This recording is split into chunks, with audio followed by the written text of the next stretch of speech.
Good morning. We are reading Interview with a Vampire, and Lestat has just bitten Louis. Lestat might have been an insect buzzing, lighting, then vanishing in significance. The sucking mesmerized me. The warm struggling of the man was soothing to the tension of my hands.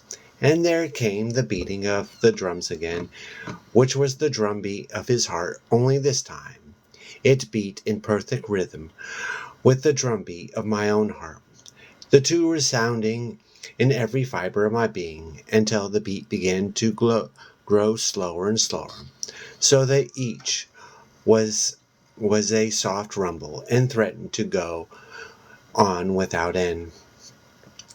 I was drowsing, falling into weightlessness, and then Lestat pulled me back. "He's dead, you idiot," he said, with his characteristic charm and tact. "You don't drink after they're dead. Understand that?" I was in a frenzy for a moment, not myself, insisting to him that the man's heart still beat, and I was in agony to clamp onto him again. I ran my hands over his chest, then grabbed at his wrists. I would have cut into his wrists if Lestat hadn't pulled me to my feet and slapped my face. This slap was astonishing. It was not painful in the ordinary way. It was a sensational shock of another sort, a rapping of the senses, so that I spun in confusion and found myself helpless and staring, my back against the cypress, the night pulsing with insects in my ears. "You'll die if you do that," Lestat was saying. "He'll suck you right down into death with him, if you cling suddenly."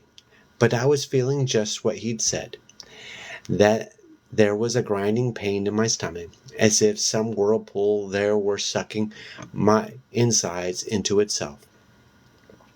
It was the blood passing too rapidly into my own blood, but I didn't know it. Lestat moved through the night now like a cat, and I followed him, my head throbbing, the pain in my stomach no better when we reached the house of Pointe du Lac. As we sat at the table in the parlor, Lestat dealing a game of solitaire on the polished wood, I sat there staring at him with contempt. He was mumbling nonsense. I would get used to the killing, he said. It would be nothing. I must not allow myself to be shaken. I was reacting too much, as if the mortal coil had not been shaken off. I would become accustomed to things all too quickly. "Do you think so?" I asked him, finally. I really had no interest in his answer. I understood now the difference between us. For me, the experience of killing had been cataclysmic. So had that of sucking Lestat's wrist. These experiences so overwhelmed and so changed my view of everything around me, from the picture of my brother on the parlor wall to the sight of a single star in the topmost pane of the French window, that I could not imagine another vampire taking them for granted. I was altered, permanently. I knew it, and what I felt most profoundly for anything, even the sound of the playing cards being laid down one by one upon the shining rows of the solitaire, was respect. Lestat felt the opposite, or he felt nothing. He was the sow's ear out of which nothing fine could be made, as boring as a mortal, as trivial and unhappy as a mortal. He chattered over the game, belittling my experience, utterly locked against the possibility of any experience of his own. By morning, I realized that I was his complete superior, and I had been sadly cheated in having him for a teacher. He must guide me through the necessary lessons. If there were any more real lessons, I must tolerate in him a frame of mind which was blasphemous to life itself. He felt cold towards him. I felt cold towards him. I had no contempt in superiority. only a hunger for new experience, for that which was beautiful and as devastating as my kill. And I saw that if I were to maximize every experience available to me, I must exert my own powers over my learning. Lestat was of no use. It was well past midnight when I finally rose out of the chair and went out on the gallery. The moon was large over the cypresses, and the candlelight poured from the open doors.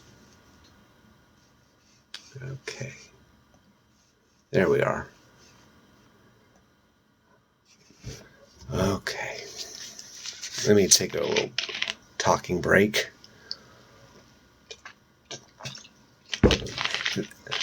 The thick plastered pillars and walls of the house had been freshly whitewashed, and the floorboards freshly swept, and summer rain had left the night clean and sparkling with drops of water.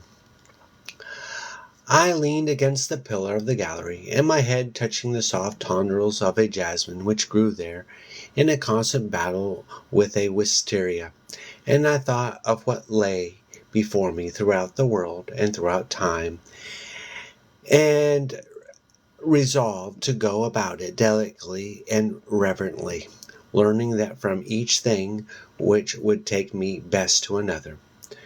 What this meant, I wasn't sure myself. Do you understand me when I say I did not wish to rush head on into experience, that what I had felt as a vampire was far too powerful to be wasted? Yes, said the boy eagerly. It sounds as if it was like being in love. The vampire's eyes gleamed. That's correct. It's like love, he smiled. And I tell you my frame of mind that night so you can. There are profound differences between vampires, and how I came to take a different approach from Lestat. You must understand I did not snub him because he did not appreciate his experience. I simply could not understand how such feelings could be wasted. But then Lestat did something which was to show me a way to go about my learning. He had more casual appreciation of the wealth of Point du Lac. He had been much pleased by the beauty of the china used for his father's supper, and he liked the feel of the velvet drapes, and he traced the patterns of the carpets with his toe. And now he took from one of the china closets a crystal glass and said, I do miss glasses. Only he said this with an impish delight and caused me to study him with a hard eye. I disliked him intensely. I want to show you a little trick, he said. That is, if you like glasses. And after setting it on the card table, he came out on the gallery where I stood and changed his manner again into that of a stalking animal, eyes piercing the dark beyond the lights of the house, peering down under the arching branches of the oaks. In an instant he had vaulted the railing and dropped softly on the dirt below, and then lunged into the blackness to catch something in both hands. When he stood before me with it, I gasped to see it was a rat. Don't be such a damn idiot, he said. Haven't you ever seen a rat? It was huge, a struggling field rat, with a long tail. He held its neck so it couldn't bite. Rats can be quite nice, he said. And he took the rat to the wine glass, slashed his throat, and filled the glass rapidly with blood. The rat then went hurtling over the gallery railing. Lestat held the wine glass to the candle triumphantly. You may well have to live off rats from time to time. So wipe that expression off your face, he said. Rats, chicken, cattle, traveling by ship. You damn well better live off rats, if you don't wish to cause such a panic on board that they search your coffin. You damn well better keep the ship clean of rats. And when he sipped the blood, as deadly as if it were burgundy, he made a slight face. It gets cold so fast. Do you mean then we can live from animals? I asked. Yes. He drank it all down and then casually threw the glass at the fireplace. I stared at the fragments. You don't mind, do you? He gestured to the broken glass with a sarcastic smile. I surely hope you don't, because there's nothing much you can do about it if you do mind. I can throw you and your father out of Point du Lac if I mind, I said. I believe this was my first show of temper. Why would you do that? He asked with a mock alarm. You don't know anything yet, do you? He was laughing and then walking slowly about the room. He ran his fingers over the satin finish of the spinet. Do you play? He asked. I said something like, don't touch it, and he laughed at me. I'll touch it if I like, he said.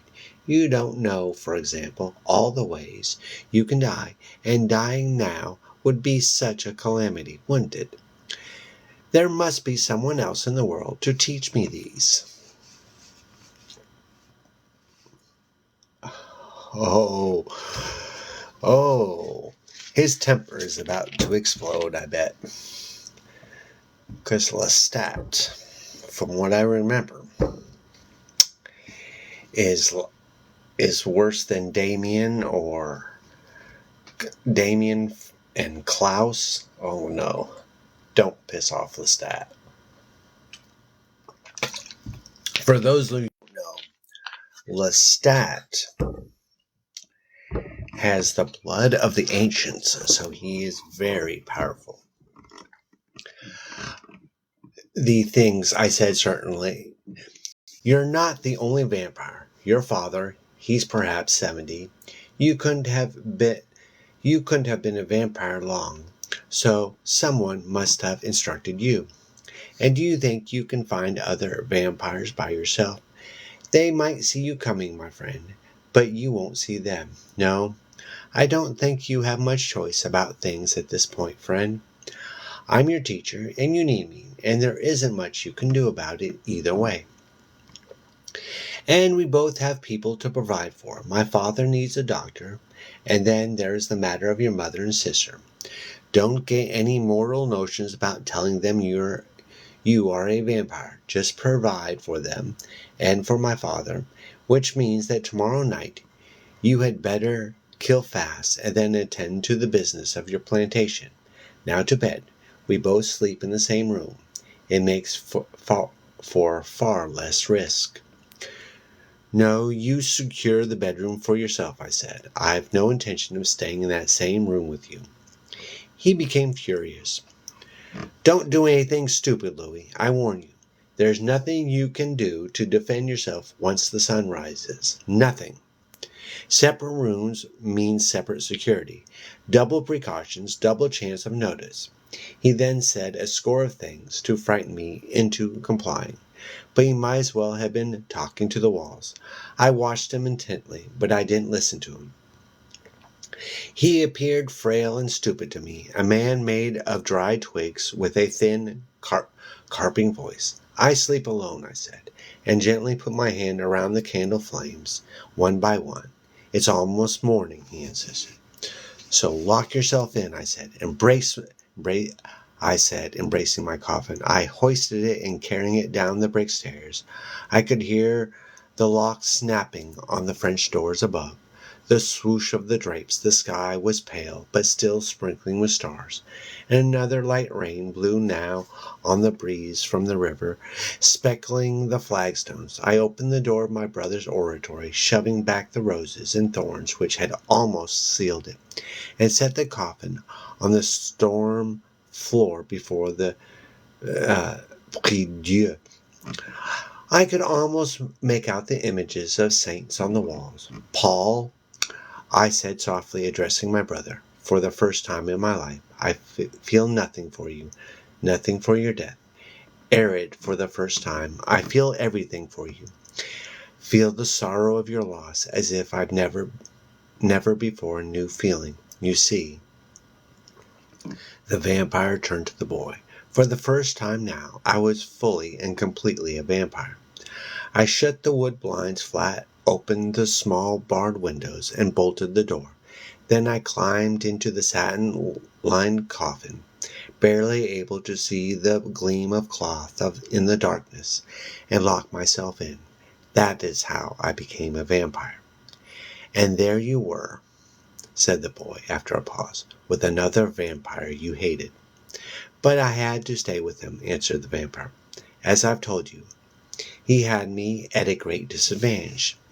He hinted that there was much I didn't know and must know, that he alone could tell me. But in fact, the main part of what he did teach me was practical and not so difficult to figure out for oneself. How we might travel, for instance, by ship, having our coffins transported for us as though they contained the remains of loved ones being sent here or there for burial. How no one would dare to EP such a coffin, and we might rise from it at night to clean the ship of rats, things of this nature. And then there were the shops and businessmen who admitted us well after hours to outfit us in the finest Paris fashions. And these agents willing to transact financial matters in the restaurants and cabarets, and all of these mundane matters. Lestat was an adequate teacher. What a manner of man he'd been in life, I couldn't tell, and didn't care. But he was for all appearances of the same class now as myself, which meant little to me, except that it made our lives run a little more smoothly than they might have otherwise. He had an impeccable taste, though my library to him was a pile of dust, and he seemed more than once to be infuriated by the sight of my reading a book or writing some observations in a journal. Lestat doesn't like mundane activities. I wonder how long this is going to last. The mortal nonsense, he would say to me, while at the same time spending so much of my money to splendidly furnish Point du Lac that even I, who cared nothing for the money, was forced to wince. And in entertaining visitors at Point du Lac, hapless travelers who came up the river, rode by horseback or carriage, begging accommodations for the night, sporting letters of introduction from other planters or officials in New Orleans. To these he was so gentle and polite that it made things easier for me, who found myself hopelessly locked to him and jarred over and over by his viciousness. But he didn't harm these men? Asked the boy. Oh, yes, often he did. But I'll tell you a little secret, if I may, which applies only to vampires, but to generals, soldiers, and kings. Most of us would rather see somebody die than be the object of rudeness under our roofs. Strange, yes, but very true, I assure you. That Lestat hunted for mortals every night. I knew. But he had been savage and ugly to my family, my guests, my slaves. I couldn't have endured it. He was not. He seemed particularly to delight in the visitors, but he said we must spare no expense where our families were concerned. And he seemed to me to push luxury upon his father to an almost ludicrous point. The old blind man must be told constantly how fine and expensive were his bed jackets and robes, and what imported draperies had just been fixed to his bed, and what French and Spanish wines we had in the cellar, and how much the plantation yielded even in bad years, when the coast talked of abandoning indigo production altogether and going into sugar. But then at other times he would bully the old man, as I mentioned. He would erupt into such a rage that the old man whimpered like a child. Don't take care Don't I take care of your baronial splendor? Lestat would shout at him. Don't I provide for your every want?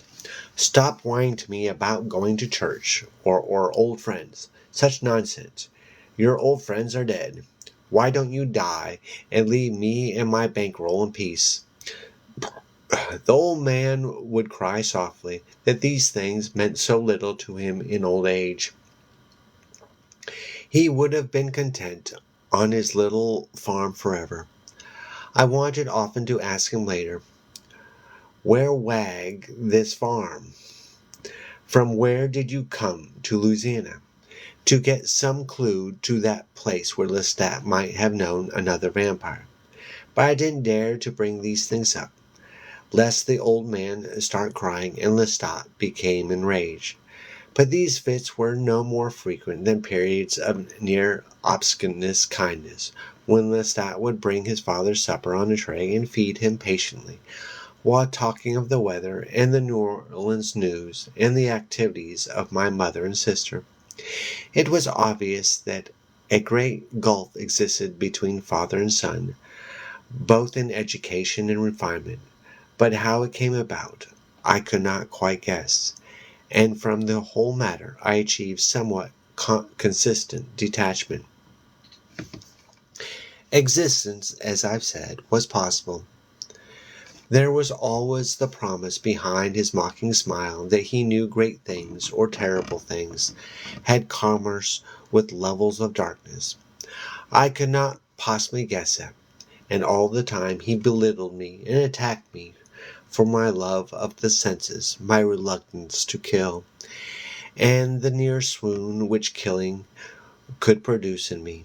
He laughed uproariously when I discovered that I could see myself in a mirror and that crosses had no effect upon me, and would taunt me with sealed lips when I asked about God or the devil. I'd like to meet the devil some night, he said once with malignant smile. I chased him from here to the wild of the Pacific. I am the devil. And when I was aghast at this, he went into peals of laughter. But what happened was simply that in my distaste for him, I came to ignore and suspect him, yet to study him with detached fascination. Sometimes I'd find myself staring at his wrists from which he'd drawn my vampire life, and I would fall in such stillness that my mind seemed to leave my body, or rather my body became my mind. And then, ooh, uh, he would see me and stare at me with stubborn ignorance of what I felt and longed to know, and reaching over, shake me roughly out of it. I bore this with an overt detachment unknown to me in mortal life, and came to understand this as a part of vampire nature, that I might sit at home at Pointe du Lac and think for hours of my brother's mortal life, and see it short and rounded in unfathomable darkness, understanding now the vain and senseless waste possession with which mourned his loss and turned on other mortals like a maddened animal. All that confusion was then like dancers frenzied in a fog, and now in a strange vampire nature, I felt profound sadness. But I did not brood over this. Let me not give you that impression, for brooding would have been to me the most terrible waste, but rather I looked around me at all mortals that I knew, and saw all life as precious, condemning all fruitless guilt and passion that would let it slip through the fingers like sand.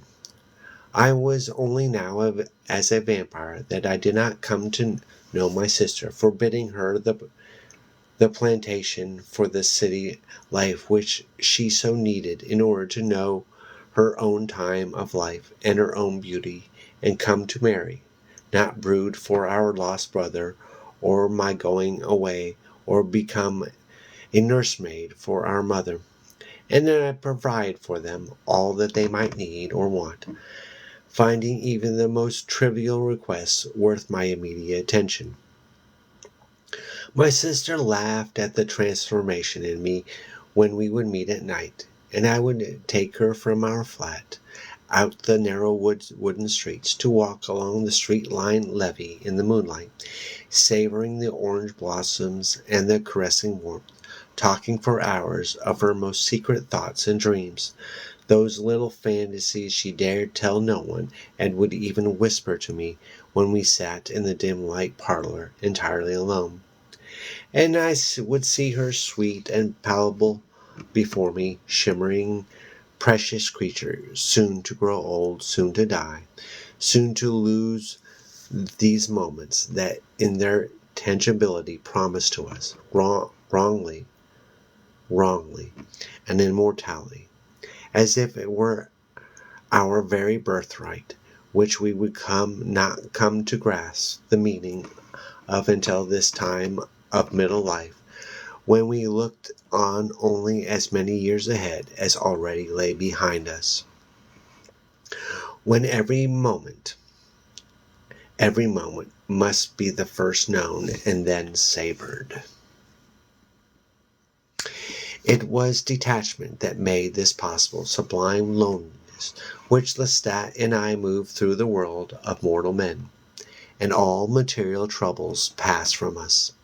I should tell you the practical nature of it. Lestat had always known how to steal from victims chosen for sumptuous dress and other promising signs of extravagance. But the great problems of shelter and secrecy had been for him a terrible struggle. I suspect that beneath his gentleman's veneer he was painfully ignorant of the most simple financial matters. But I was not. So he could acquire cash at any moment, and I could invest it. If he were not picking the pocket of a dead man in an alley, he was at the greatest gambling tables in the richest salons of the city, using his vampire keenness to suck gold and dollars and deeds of property from young planters' sons who found him deceptive in his friendship and alluring in his charm. But this had never given him the life he wanted, and so for that he had ushered me into a preternal world that he might acquire an investor and manager for whom these skills of mortal life became most valuable in his life after. But let me describe New Orleans as it was then, and as it was to become, so you can understand how simple our lives were. There was no city in America like New Orleans. It was filled not only with French and Spanish of all classes, who had formed in part its peculiar aristocracy, but later with immigrants of all kinds, the Irish and the German in particular. Then there were not only the black slaves, yet unhomogenized and fantastical in their different tribal garb and manners, but the great growing class of free people of color, those marvelous people of our mixed blood, and that of the islands, who produced a magnificent and unique cast of craftsmen, artists, poets, and renowned feminine beauty. And then there were the Indians, who covered the levee on summer days, selling herbs and crafted wares, and drifting through the medley languages and colors were people of the port, the sailors of ships, who came in great waves to spend their money in the cabarets, to buy for the night the beautiful women both dark and light, to dine on the best Spanish and French cooking and drink the imported wines of the world. Then add to these, within years after my transformation, the Americans who built the city upriver from the old French quarter with magnificent Grecian houses which gleamed in the moonlight like temples. And of course the planters, always the planters, coming to town with their families in shining landau's to buy evening gowns and silver and gems, to crowd the narrow streets on the way to the old French Opera House and the Theatre of d'Orléans and the St. Louis Cathedral. From those open doors came the chants of High Mass over the crowds of the Place d'Armes on Sundays, over the noise and bickering of the French market, over the silent, ghostly drift of ships along the raised waters of the Mississippi, which flowed against the levee above the ground of New Orleans itself, so that ships appeared to float against the sky. This was New Orleans, a magical, oh my goodness,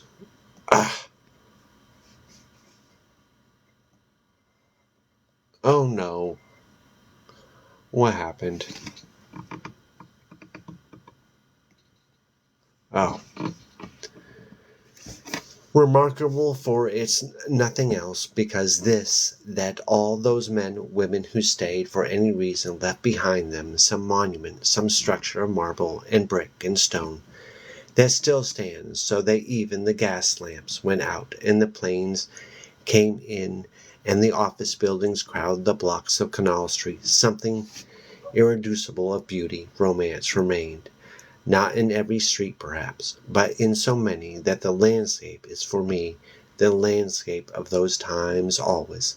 Walking now in the starlit streets of the quarter of the Garden District, I am in those times again.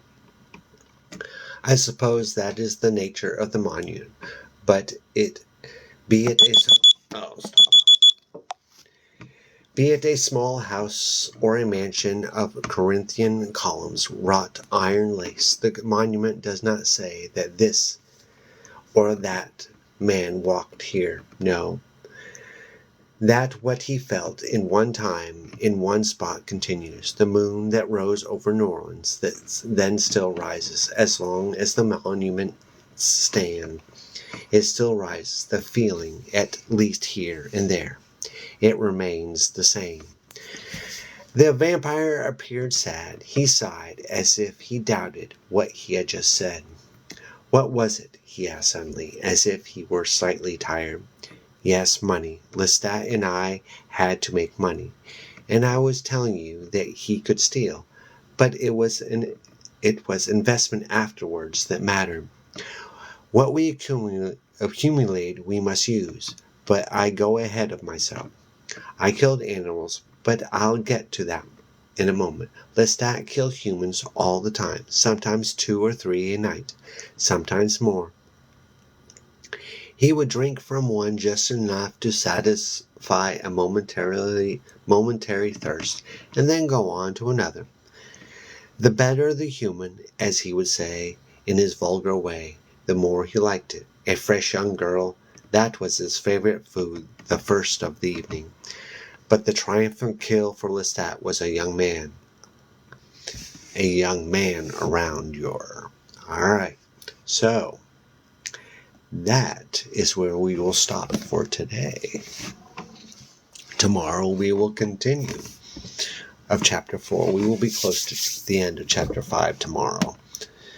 Okay. Oh, I love Anne Rice.